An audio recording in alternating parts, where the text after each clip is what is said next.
Sige lang. Sige lang. Asan na yun? Calculate natin.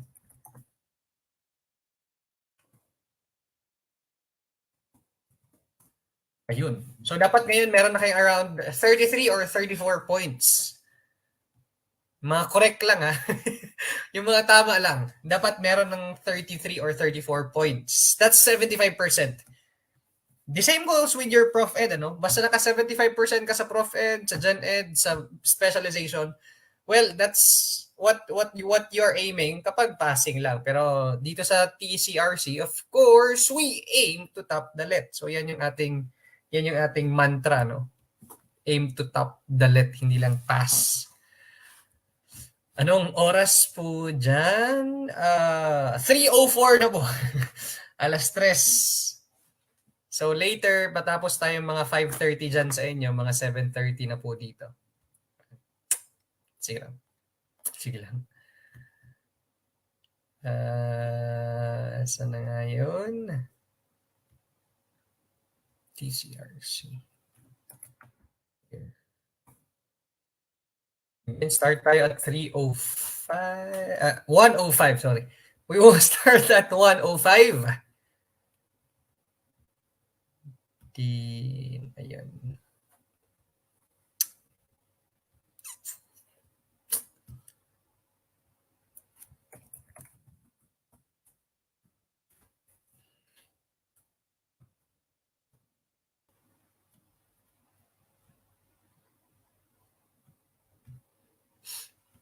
Hindi po Ma'am Hilga. Brisbane. Yeah. Medyo malayo yung Adelaide. Ayun, 3:05 na po. Sige. 1, 2, 22, 23. I think we can now start. Once more, welcome everyone to your general education item rationalization, and hopefully matapos natin yung 100 or more items this afternoon. By the way, we will be continuing our discussion from morning. Ngayon naman, we will start with question number 46. Yeah, number 46, and continuous pa rin, the same system. We will be using this, following the same procedure. Sa mga bagong dating, again, if you want to answer or if you're going to answer, kindly write the number first before the letter of your answer. Number muna bago ang letra ng sagot. Okay, that's how you'll answer each of the item. Para ma-record nyo din yung score nyo. And at the same time, if you're going to watch this recorded, the recorded version of this session, at least alam nyo din kung ano yung progress nyo or ano yung standing ninyo during the live session. Hello, Ma'am Nerina, Ma'am Margie. Good afternoon po sa inyo. Assalamualaikum warahmatullahi wabarakatuh. Flavos? Good morning, yeah. Flabidical ba? And ano ba? Yeah. Mapia Malulem, maing hapon. Good afternoon po sa inyong lahat. And I think we can now start. Tama po ba? If you are ready to start, kindly click the heart react. Ulitin ko po. Sa mga ready na po magsimula, pa-click po yung ating heart react button. Click like, react, and subscribe. Ulitin ko po, kung ready na magsimula. Sa mga gustong bumawi, pakibawi na po. Kanina pa yung gustong bumawi. Again, kung gustong bawing-bawi na talaga, bawiin nyo na pa. Medyo marami pa tayong mga covers, so marami pang opportunity to make bawi with your scores. And hopefully you are recording your scores kasi for you to keep track of your progress as well. Sa mga scores sige nga, kumusta yung scores niyo out of 45 kanina? Meron tayong recorded video, Ma'am Cyril. Ma'am Cyril, Sir Cyril. Oy. Sorry. Ayun. Sige, thank you very much. I think we can now start. The same process pa rin. Sa mga kakarating lang ngayon or kaka-attend lang, meron na tayong pre-recorded session kanina. Nakikita nyo na po ba?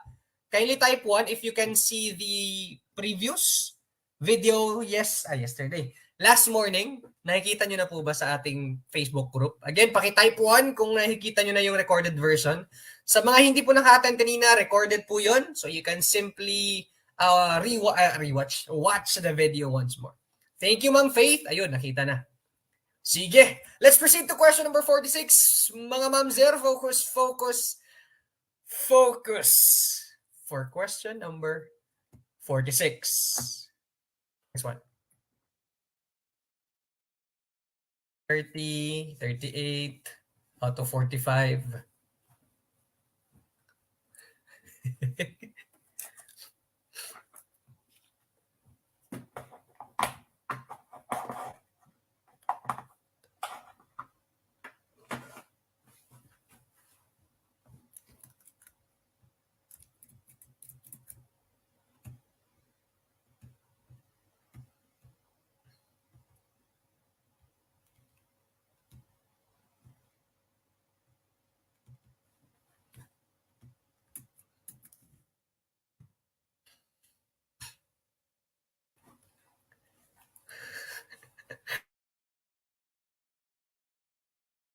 Yung ninong niya po. Sino yun, Ma'am Hilga?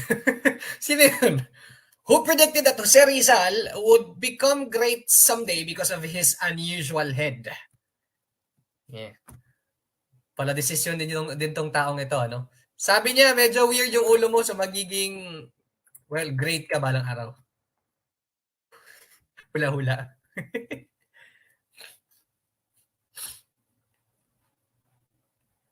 You will be great. You will be doing great things in the future. Now, in this case, kapag ganito nagme-memorize tayo ng mga pangalan, there are certain ways, sa akin, the best way is to make it mine, make it personal. Kapag ganito, or di kaya, find some, kahit kaunting relationship. If you're talking about Rizal becoming a great person, parang nagiging refined person si Jose Rizal. Okay? And also, we are talking about his head, unusual head. So, para siyang necklace. It involves putting it on your, over and under your, over your head para suotin. Which, well, that basically describes his name.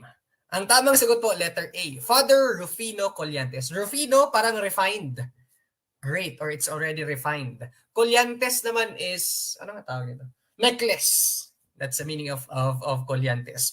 Rufino Collantes. Letter A, ang tamang sagot. Father Rufino Collantes. Ay, parang buena mano 46 A. Okay. Sige, check nga natin kung buena mano ba talaga. Proceed tayo sa ethics. Number 47. Buena mano nga.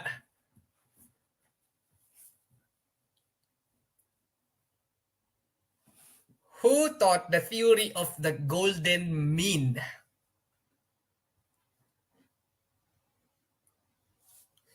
Ang galing. Ang galing.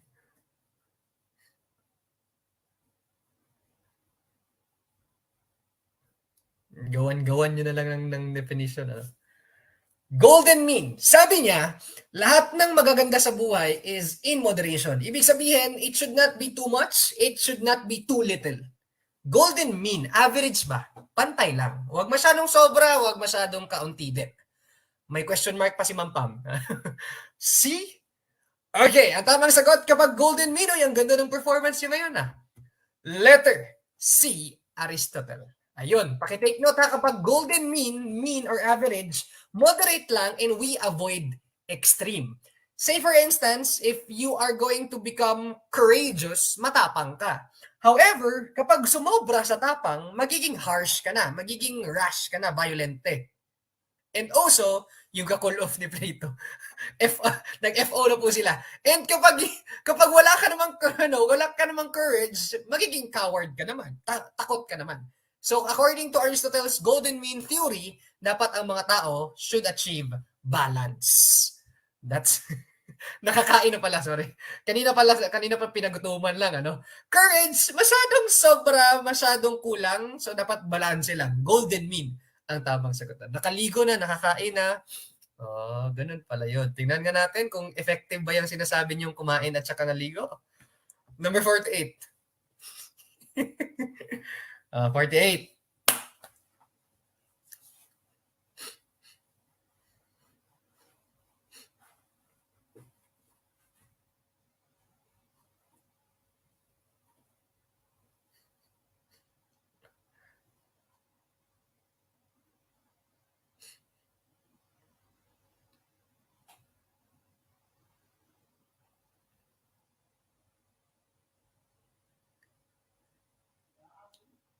Siya yung hindi naman pinakauna ano, pero siya yung nag-expound talaga ng ganitong mga words such as superpowers, first world, second world and third world countries. Pero nagbigay siya ng sarili niyang explanation. Kasi originally, pag sinabing first world, ito yung mga nanalo sa World War. Example, US, UK, France, and so on. Sila yung mga nanalo, so they are considered as superpowers. And yung mga natalo, they are considered as second world. First world or the superpower. Second world naman like Russia, China, Japan, yun yung mga natalo. Ang third world countries, sila yung mga countries na hindi walang relation sa war at all. Third world yun. However, because of him, nakalimutan ko po, because of him, meron siyang binigay na parang redefinition of first world, second world, and third world countries. Sabi niya, ang first world daw, yung mga makakapangyarihan like US, Soviet Union, sinali niya na yung Russia, pati yung China. Actually, kahit ngayon, hindi pa first world si China. No? US, Russia, ano pa ba? UK, Japan. Even Japan is a first world country right now. Ano?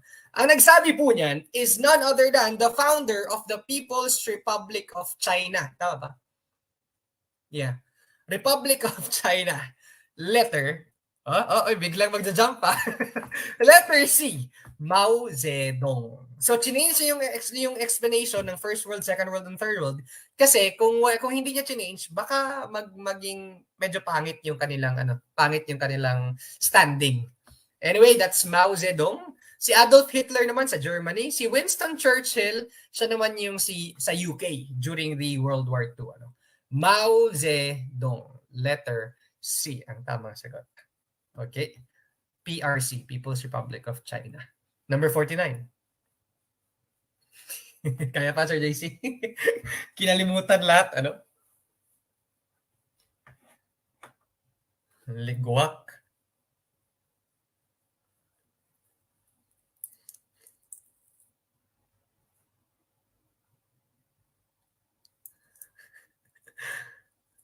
Sige, bawi. Sige, bawi.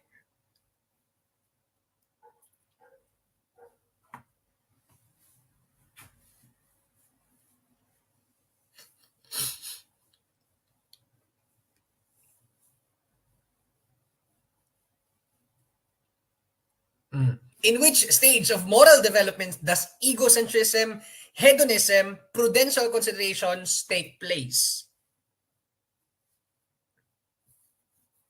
Kasi meron tayong tatlo. In-introduce ito siya during the, tawag nito, ethics ba? Hindi ethics. Understanding the self. Ayun pala, moral development. Hindi siya moral. Moral development nga. Ulit. In this case, kapag egocentric pa ang bata or hedonist pa ang bata, wala pa po siyang morality actually. Wala pang moral at play. Ibig sabihin lang, maghanap ka lang ng salitang immoral. Walang morality. Absence of morality. Ano ba yung nilalagay natin na prefix that also means not or opposite? Letter A. Amoral stage. Moral, lagyan mo ng A, magiging immoral yan siya. A moral stage, meaning lang po ito i-discuss ko na lang kasi merong tatlo. Sa moral stage, hindi pa totally at play yung ating ethics at yung morality. Kasi yung bata, selfish, hedonist, gusto niya lang palaging masarap, masaya, and so on. And yung mga prudential considerations, ibig sabihin nito, you don't have to think about others. rash yung mga decisions mo sa buhay. Amoral stage yan. Ang pre-moral stage naman, dito na nagkakaroon ng concept of morality. Nagiging ego idealist ka na, social and reciprocal considerations. I will do this to you if you're going to do that to me. Parang ganun yung pre-moral stage. Para din siyang kay Lawrence Kohlberg na moral developmental stages. The last one in the highest level is the moral stage. Of course, dito meron ka ng sarili mong morality. Autonomous ka na, altruistic, rational, independent, and responsible. Those are the three stages. Amoral, pre-moral, and moral stages. Tatlo po yan sila. Number 49, letter A, 50. Uy, parang wala na nakakatama. Sagot, 50.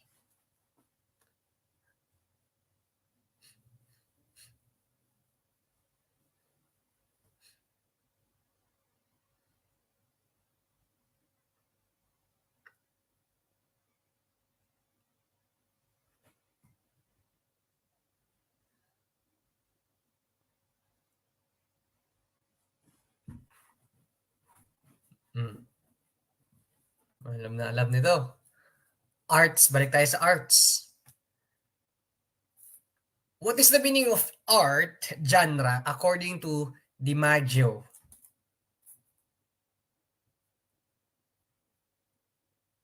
DiMaggio? Number 50. Art genre. Ano ba ibig sabihin ng genre? Or art genre. Another word for genre according to DiMaggio. 50. Okay. Ang tamang sagot po, if we are talking about DiMaggio's perspective, ang art genre, according to him, meron tayong dalawang sagot. Pwedeng dalawang sagot dito. And hindi po yun si letter B. Mali po si letter B. It may sound correct, but no. And association is not also the answer. Ang tamang sagot, pwede mong sabihin kind, art genre or kinds of art, or di kaya, D. Wala talagang sumagot ng letter D, types of art or kinds of art. Ulitin ko po. According to DiMaggio, ang art genre, also known as kinds of art or types of art, is known as genre. Letter D ang tamang sagot. Type po. Yes, kind. Kung wala ang kind, type ang isagot. Type or kind. Pareho lang sila ng ibig sabihin according to DiMaggio. Okay. Art genre. Pwede na mag-move on. Sige. Move muna tayo. Number... sunod-sunod ang tama. Sunod-sunod din ang mali. Oh. Keep it up, Ma'am Nerina. 51.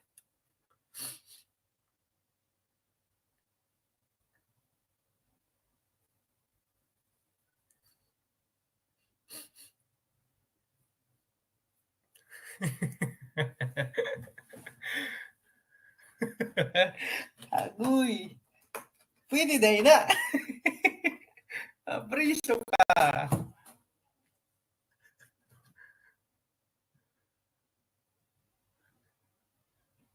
Oh, bawi. Sa mga gustong bumawi. English.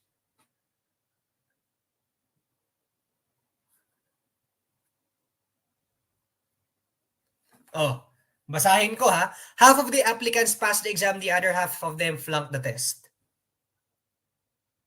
Halos nagkandabulol-bulol ako and I cannot almost breathe properly. Bakit kaya?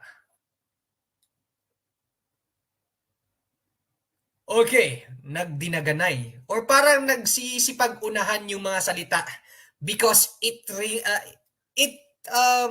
lacks punctuations. Hindi ka makahinga, hindi ka makapause, hindi ka makastop. Kasi nga, nagdinaganay. Para nag-uunahan yung mga words mo. Ang tamang sagot dyan, letter A. It is a run-on sentence. Na ito yung mga common sentence error natin. Paano mo pwedeng i-correct ito? Sige nga, half of the applicants passed the exam, the other half of them flunked the test. Hindi ka makahinga. Dire-diretso eh. Hindi ka makahinga. So what do you think would be a proper way to correct this one? Pwede mong lagyan ng punctuation mark. Anong punctuation mark?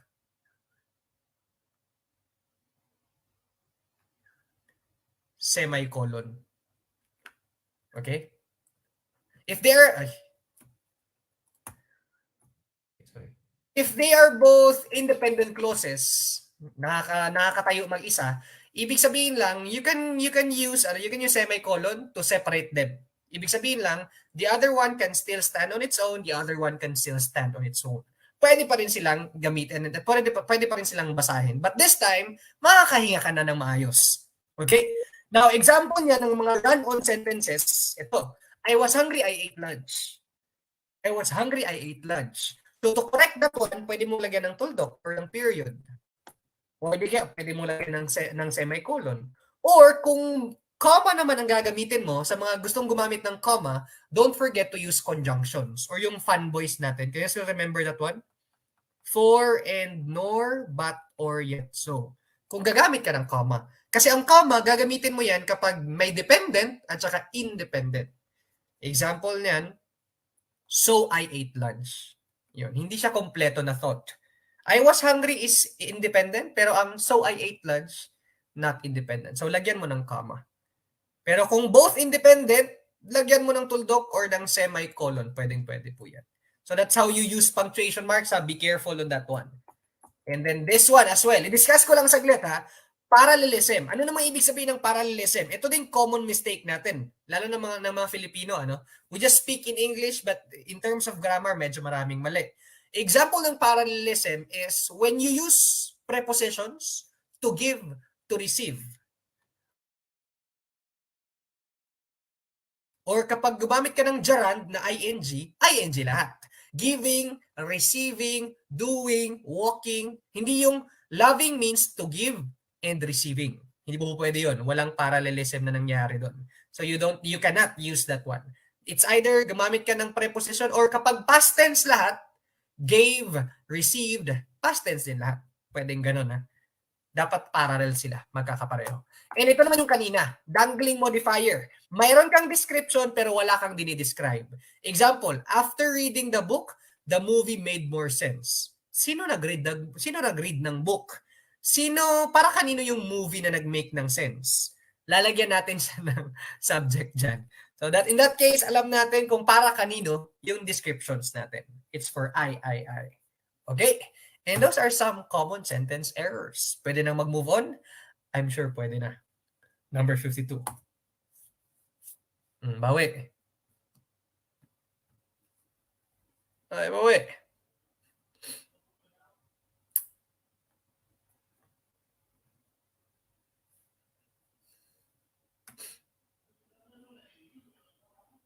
Natutulog ba ang Diyos?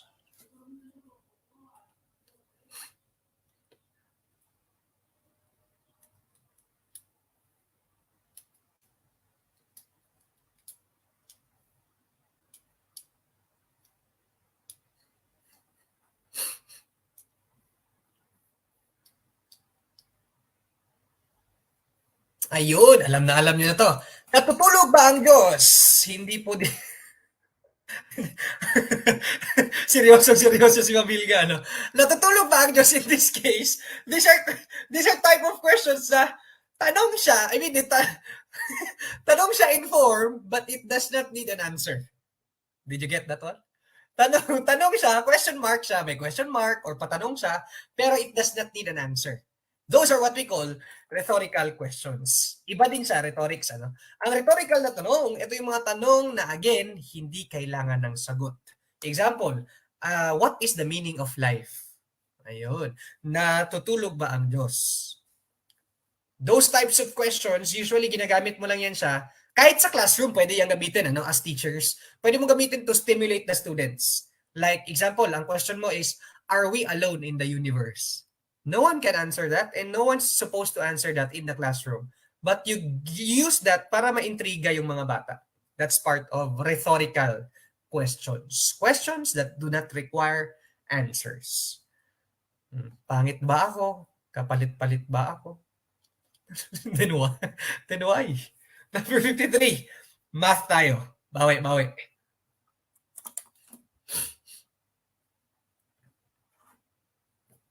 Sige nga.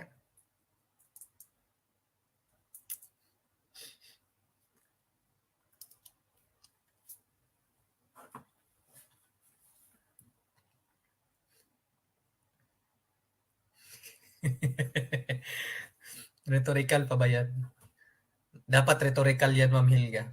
Pag nagtanong ka ng pangit ba ako, huwag ka dapat mag-expect ng sagot. Sasaktan ka lang. Number 53, sagot. Mag-drawing ka daw ng pentagon. And then, mag-drawing ka ng diagonals para ma-meet yung mga points sa isang pentagon. Ilang diagonals ang pwede mong i-drawing sa isa or sa loob ng pentagon? Drawing. Uy, mag-drawing nga kayo ng pentagon. Ilang sides ba ang pentagon? 5. Pentagon, 5 sides. Drawing ka ng 5 side na polygon. Tapos i-connect mo yung mga dots. Ilan yung pwede mong ma-drawing? 5 lang. You can only draw 5 lines or 5 diagonal lines inside a pentagon.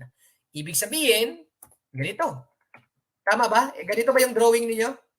Di ba pentagon yung binigay? Kapag pentagon daw, ilang diagonals ang pwede mong ilagay? Like this. Ayun. So meron kang 1, 2, 3, 4, 5. It will form a star. So 5 sides equals to 5 diagonal lines. Now, hindi lahat ng name ng polygons diretso na kaagad sa number ng kanyang diagonals. Example, punta tayo kay hexagon. Hexagon has 6 sides. Pero, pag pinagdugtong-dugtong mo yung mga points to make diagonal lines, meron kang 9 diagonals. Now, punta naman tayo kay heptagon, 7 sides. Si 7 sides naman, 14. Si octagon, 20. Si nonagon, 27. Si decagon, 35. Now, ang ating ang ating pattern is that si pentagon, 'di ba, meron siyang 5 diagonals. Mag plus 4 ka lang. You will get hexagon na 9 diagonals. After plus 4, mag plus 5 ka. Plus 4, plus 5. 9 plus 5, you get 14. Plus 6, you get 20. Plus 7, you get 27. Plus 8, you get 35. Nakuha po ba? You don't have to draw every time, ha? Patay tayo dyan. 5, nag-start lang yan siya kay pentagon kasi si pentagon lang naman yung mahirap. Si square kasi, malamang 2 diagonals lang yan. Kay pentagon, again, 5. 5 diagonals. Plus 4, plus 5, plus 6, plus 7, plus 8, plus 9, plus 10, plus 11. Actually, hanggang sa andecagon, dodecagon, pare-pareho lang yan sila ng rule. So you don't have to draw anymore. Nakuha. Okay na. Okay, ganun lang kadali, ha? Plus lang. 4 plus 5 plus 6. Number 54, science. Focus.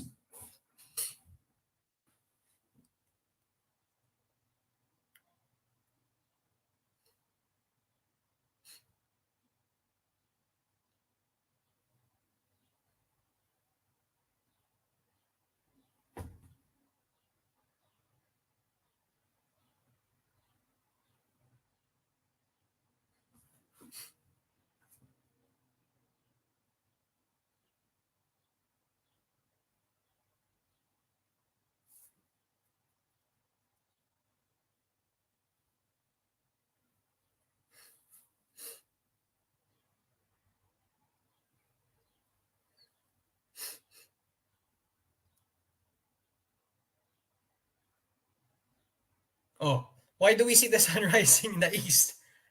Napakasimpleng tanong lang yan. Medyo confusing lang siya. But the main point here is bakit daw natin nakikita na ang sun umaakyat mula sa east? What do you think is the reason? Mga ma'am sir, it's very easy. Malamang dahil ang earth papunta saan? Agoy, this is the sun, this is the earth. Ang earth kasi gusto palaging humaharap kay sun. That's why, kapag humaharap tayo kay sun, it's not east to west, it's west to east. Papunta tayo palagi kay east. Ulitin ko, papunta tayo kay east. Kaya si Sun na nasa east, doon din siya, we think, doon din siya paakyat sa east. Ulitin ko ha, papunta tayo sa east, west to east. Kaya doon natin nakikita si Sun kasi doon tayo humaharap papunta kay east. Nandun si Sun. Now sa mga sumagot ng letter B, wala pong revolution na nagaganap, ano? Ang revolution kasi that's already 1 year. Ang pinag-uusapan lang sa sunrise at saka sunset, anong tawag doon? Rotation lang, day and night. So mali na si letter B right away. Aabot ng 1 year bago makita si Sun. Ang rotation ng Earth, again, that's from west to east. Kaya nakikita natin si Sun mula sa east. Paakyat siya sa east. That's letter A. Ayun. Sige. Say for instance, nandito yung Sun. Ayan. And this is west. This is east. So dahil papunta tayo sa east, si Sun, doon din parang doon din siya paakyat. Nakuha ba? Quite tricky ang astronomy, Number 55. Papunta sa east. Basta pawe tayo pawe. West to east.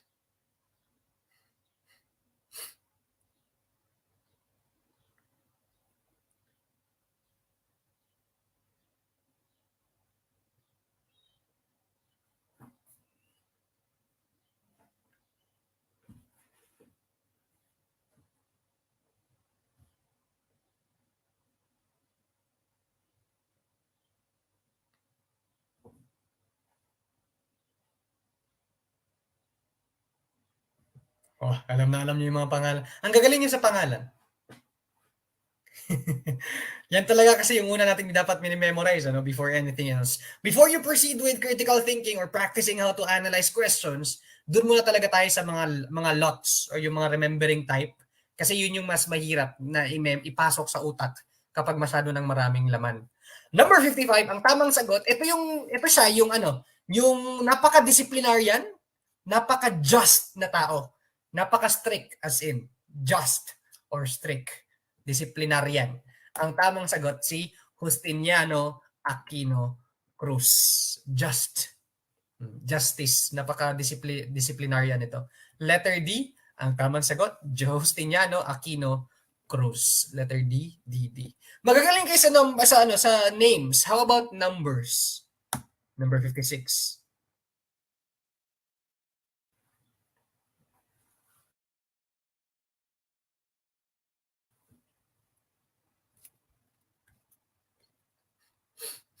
Yeah, complete name kay Ma'am Hilga. Nag-match na yung letter at saka yung pangalan, Ma'am Hilga.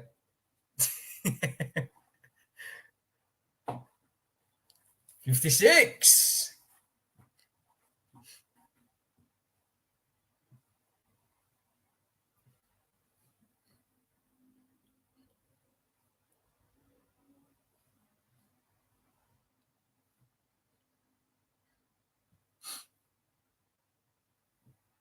Sa wakas.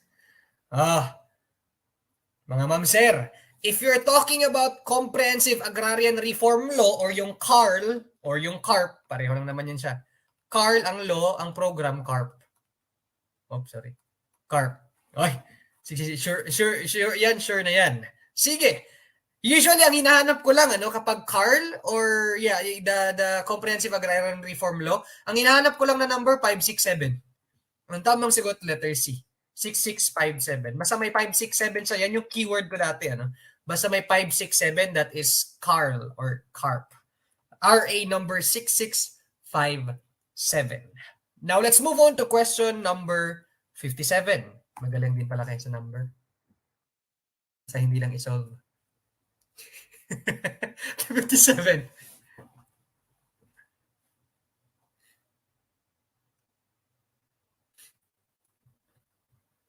Tumama din. Tumama din ang hindi hinuhulaan. Bawing-bawi.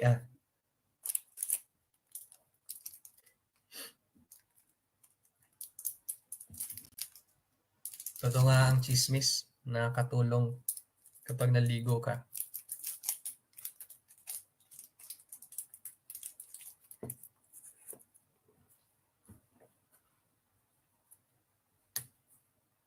Na-discuss ko na to kanina, huwag masyadong malilimutin. 57. If a thing can't be recognized by the senses, then it is not real. Kung hindi mo nahahawakan, nakikita, naaamoy, nalatan, or what else, you can consider it as not existing or not real. Sino nagsabi niyan? Materialism. Sino naman ang proponent ng materialism? Ito, kinalimutan to. Sino ang proponent?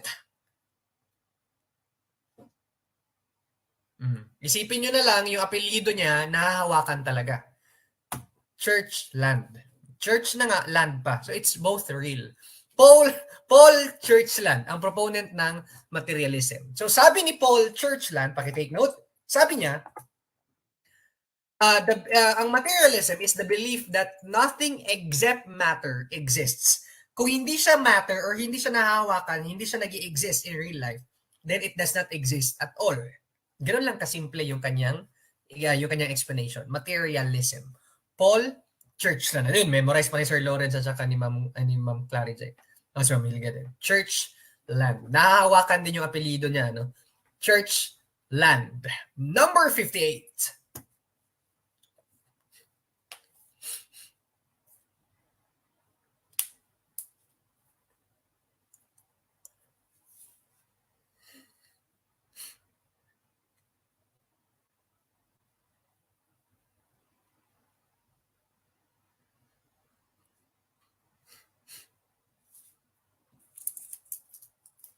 Sige nga. Ibig sabihin ng protectionism. Ito, contemporary world na naman ito na topic. Sabi ko sa inyo, maraming bagong topics.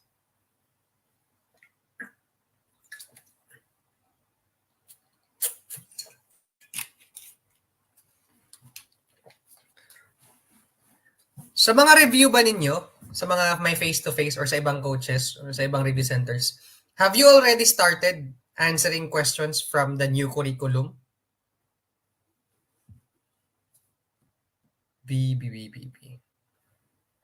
Ano ibig sabihin ng protectionism? Kapag protectionism ang pinag-uusapan, sino ang pinoprotektahan mo? Is it your domestic or yung inyong mga international relationship? Sige nga. Sa economy mo, who are you protecting under protectionism? Ang tamang sagot, letter B. It protects domestic products through implementation of tariff. Paano ba nangyayari yung protectionism? Say for instance, online seller ka.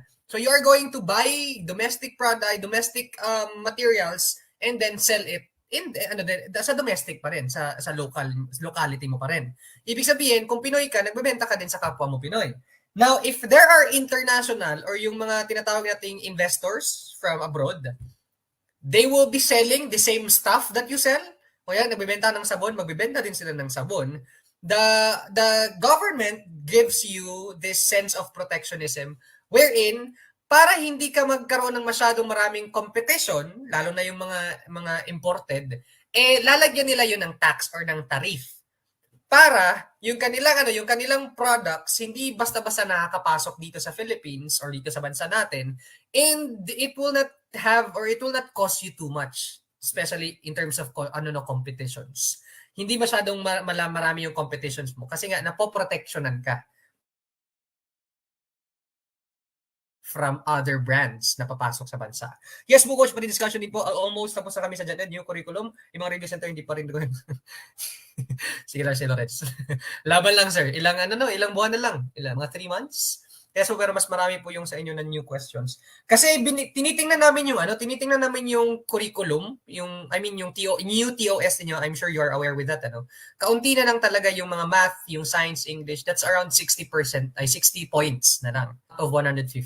So doon dapat nakafocus. Kaya nga feel ko, yung sa old batch, yung sa batch 1, 2, 3, 4, parang sila yung naging experimental. Kasi in their batch, ang daming Rizal na hindi naman dapat kung babasahin natin yung TOS dati sa old curriculum. Pero I think para siyang experimental based on the new curriculum. Kasi sa new curriculum, dapat mga 15 questions are all about Rizal. That's based on the new curriculum. So ganun karami daw yung Rizal. So para siyang experimental ano. So hopefully sa inyo masanay na kayo na maraming Rizal, maraming history, maraming ethics, yung mga Plato, mga Immanuel Kant, mga Descartes, mga ganun, and art appreciation, understanding the self, yung mga types of stresses, mga ganun. Those things are new kasi. Kahit nga sa akin nahihirapan din ako. Sa Prof Ed discussions, the best ang teacher Sepe. Hey! Ay, Prof Ed pala tayo tomorrow. Ano? Sige, assessment tayo tomorrow. Nice. Number 58, letter B ang tamang sagot. How about 59? O, dito tayo sa arts. 100% discount ka na, Sir Lawrence. Ha? Parang may-ari talaga, no?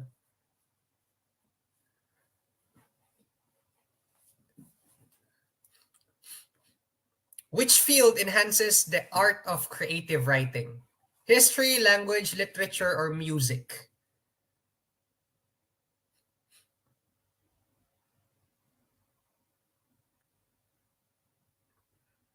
Grabe si Ma'am Nerinia. 100% ka din, Ma'am. Buot-buot.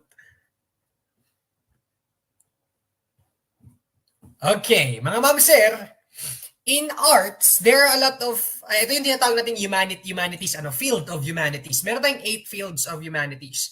History, language, literature, music are only half of it.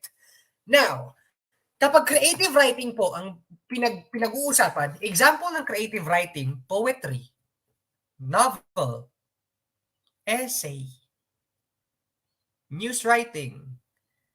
Yung mga creativity na ipapalabas ng bata, short stories and so on.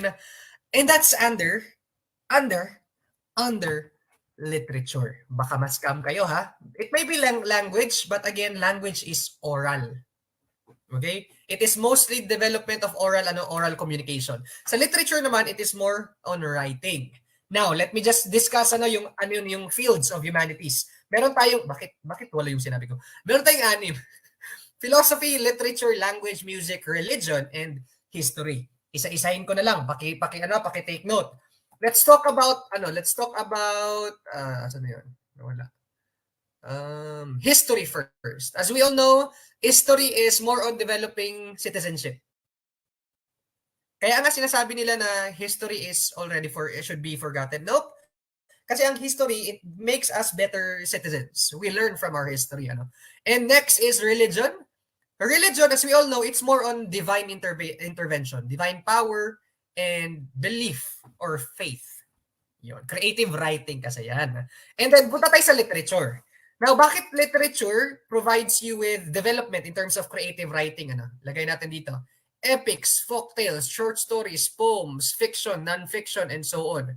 It enhances the art of writing and reading of an individual. So, pwede siyang writing, pwede din siyang reading. But hindi siya reading as in language. Nagbabasa ka, but you're not talking with other people. Nagbabasa ka lang ng literature. Now, dun tayo sa language. Ang language naman, it's more on art of speaking and listening. Ayun. Hindi ka nagbabasa ha, magkaiba ang reading and speaking ha. Ang speaking, pwede na siyang unscripted. It can be spontaneous. And example niyan, oration, declamation, storytelling, public speaking, and nandito din pala news reporting. Art of speaking and listening, under yan siya sa language. And also, one of the fields as well, ilagay ko na lang din or idagdag ko na lang din is yung music natin. Saan na yun? Ayun. Musa. Music. Nandito naman siya. Pleasing combination and succession of sound. So part pa rin po yan siya ng field of humanities. 6 na field of humanities. Paki-SS, sa mga hindi nakapag-SS, again, pwede nyo namang balik-balikan anytime you'd like. Paki-SS. Okay. Number 6 po tayo. Speaking of understanding yourself. Ma'am Sir, number 60. Tanong.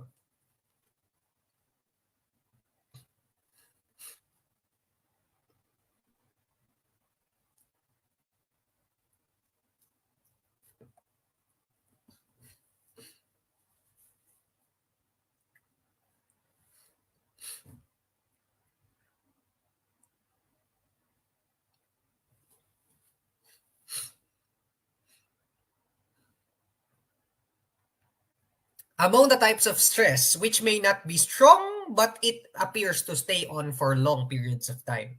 May mga stress kasi na very strong, pero mabilis mawala.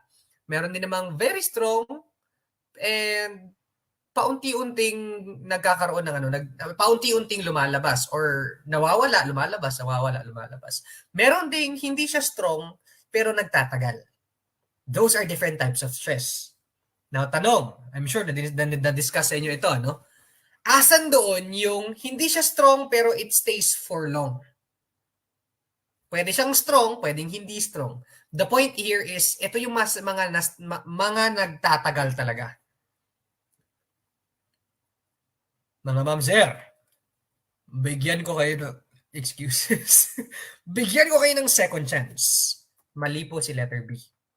Letter B is episodic. From the word episodes, ito yung mga stress na lumalabas, nawawala, lumalabas, nawawala. Episodic siya. May mga episode na nasa-stress ka, tapos nawawala. Nasa-stress ka ulit, nawawala. From time to time. That's episodic. Now, kapag hindi masyadong strong or pwede din strong, pero it stays on for long, nagsistay sa'yo. Chronic po ang tawag. Sana all. Chronic po ang tawag doon. Ito yung parang biglaang lumalabas tapos it will stay for too long. Example ng chronic, yung kahirapan. Yeah, poverty is a stress factor and it stays with us. Hindi natin siya pwede siyang masyadong we feel it very very greatly. Sometimes hindi din natin feel pero poor pa rin tayo. That's still chronic because it stays with you for a long time. Chronic stress pa rin po yan. Now, ano man yung tinatawag nating acute stress? Ay, nawala. Yan lang. Ang acute stress naman po, ay, Diyos me, ang acute stress, on the other hand, is napakasakit, napakahirap, or napaka-critical, pero madali din siyang mawala. That's acute stress. Talaga. Acute stress, ito yung mga malalakas na stress pero madaling mawala. Chronic stress, ito yung pwedeng malakas, pwedeng mahina. Pero ang importante, it will really stay. Ang pinaka-point is it will stay for long periods of time. Ang bilis mag-change. Uy. Stress ang pinag-uusapan, Ma'am Clarizen, ha? This type of stress. Number 61. Yan. Parang math. Ang bilis mawala ng mga estudyante pag math. Repack.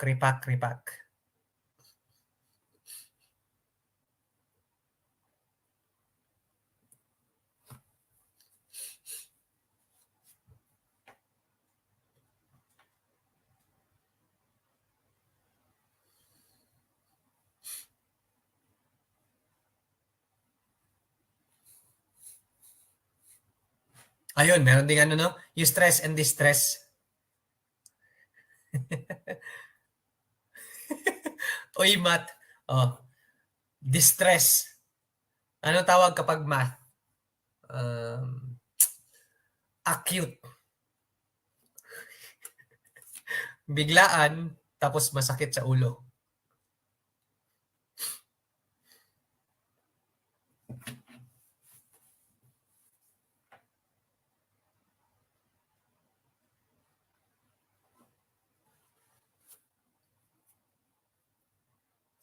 Okay na.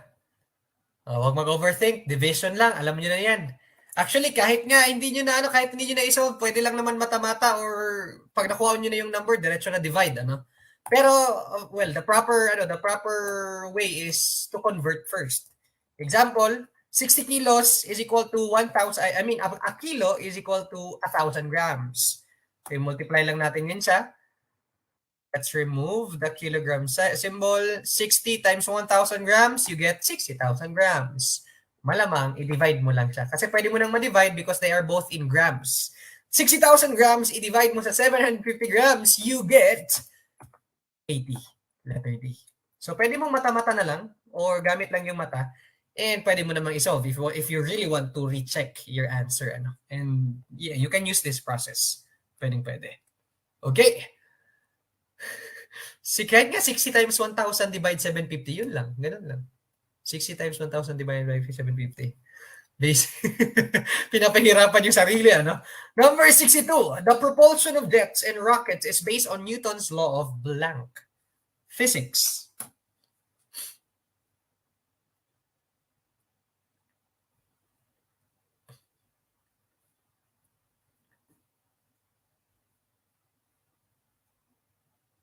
Actually, what I did is I gathered 12 questions for math, 12 for English, 12 for Filipino. Pero hindi masyadong nasunod. Mas marami pa rin yung new questions. 62. There are only 3 laws of motion, ha? Oh, baka isagot nyo pa yung gravitation dyan. Wala pong gravitation na binigay si Newton sa 3 laws of motion. Okay, ganito po. Sa propulsion of jets, bakit nga ba nagkakaroon ng power yung jet to move upwards? Kasi nga, meron siyang binubuga na malakas na power at the bottom. So, yung power na binubuga niya sa baba,